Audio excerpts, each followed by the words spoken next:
Real hard. There were days when you tried, there were days when you start trying to please the crowd when they're unforgiving. There are easier ways to make a living. Well, we've come a long way since the start of things. We've seen the joy that hard work brings. You've made us cry, you've made us smile. You're in the front, now it's all worthwhile.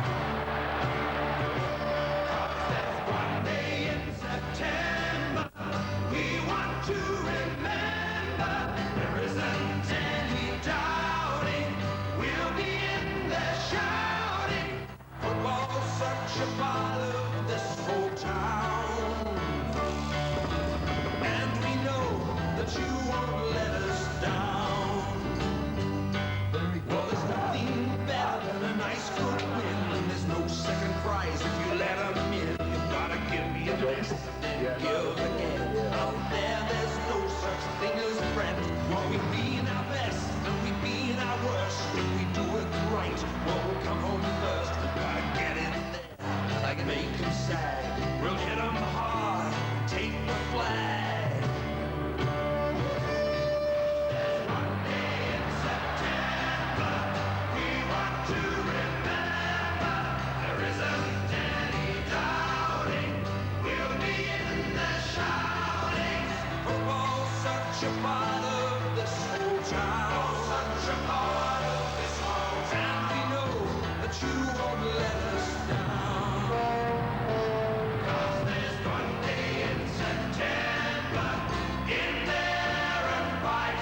'Cause there's one day in September, show 'em your might. 'Cause there's one day in September, don't let 'em in.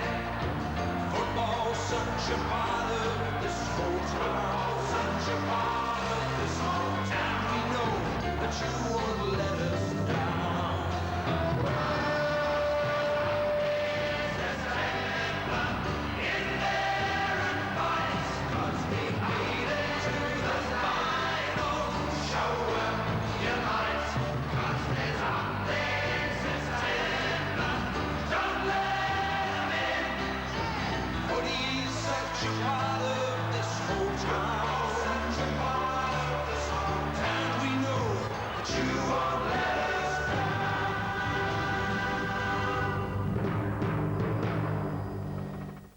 That one day in September is drawing to a close for Hawthorn players, for Hawthorn officials and for Hawthorn fans. It will last for a long, long time to come. For Essendon, bitter disappointment after doing so much to get to the grand final. But for the Hawks, there is a ton of action and no doubt it will be a long night for all concerned. Here's Stephen Phillips out on the road. Sandy, the Hawthorn players have won their premiership. They had a few quiet drinks at the MCG with their wives and girlfriends and supporters, and then walked across Yarra Park to the Hilton Hotel behind us. I went in just a few moments ago and had a look at the celebrations. They weren't really in full swing because after a grand final it takes a day or two for the thrill of the big event to get through. We saw Terry Wallace in there with that mouse under his eye. He won't feel the pain. He was having a few drinks with his girlfriend and thinking about some of the great moments in the grand final.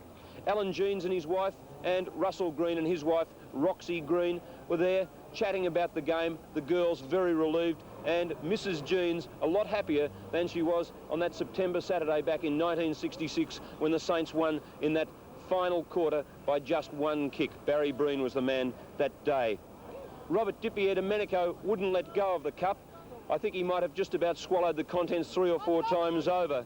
John Kennedy has seen many premiership cups in his household. In fact, his father coached the Hawks to their first premiership and their second premiership and has been an integral part of the club for many years. For young John Kennedy, it was such a thrill to play such a big part in the Hawks' 1983 flag.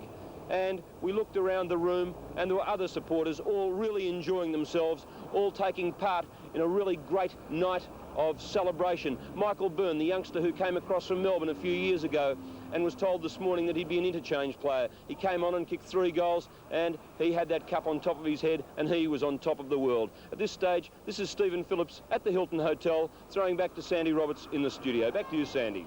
Thank you, Steve, and that no doubt will warm up a little for the Hawthorn players, officials, after what has truly been a magnificent season. And Michael Byrne, well done, coming over from the Melbourne club, rejected, and Hawthorn picking him up and, well, he has done everything that Coach Alan Jeans has asked of him. For Essendon, the story, though, is a little different, as Max Stevens reports. Thanks very much, Sandy. Well, naturally the atmosphere here inside the Southern Cross ballroom isn't that good, but on the other hand, Essendon did win the Army Reserve Cup, and with me one of the players from the seniors today, Gary Folds. Gary, very disappointing. Yes, Max, it was a real disappointing end to the year. We'd fought so hard in the finals to reach the grand final, and to lose the way we did was a real blow for us. And also, Sandy, Tony Bahaja has been good enough to talk to us. And Tony, unfortunately for you, you've been in this situation once before over in Perth. Yeah, unfortunately we lost in 1977 by a record losing margin, which doesn't help. You know, makes me wonder whether it's all worth it. Do you feel with Hawthorn getting the rest and Essendon having to play right through the year without a break, do you feel that might have contributed to today's loss? Oh no, they just played a lot better than us today. They ran in 3s and 4s and they worked a lot harder. You could never use that as an excuse for us not playing well today, but they just did everything right. Well, why did Essendon play the way Essendon played today? I wish we had an answer. You know, it was just one of those days where nothing went right for us, and they just killed us in every facet of the game. Sandy, it's now back to you. Thank you, Maxie, and I think the budgie, Tony Bahaja, summed it up. They just killed us in every facet of the game. Once again, our congratulations go to the Hawthorn Football Club, culminating a great season with their 5th premiership. For the Bombers, well, they must look to 1984, as will all VFL clubs. Stay with us, a great night of sport on 7 in just a moment. Peter Landy, and that was the season that...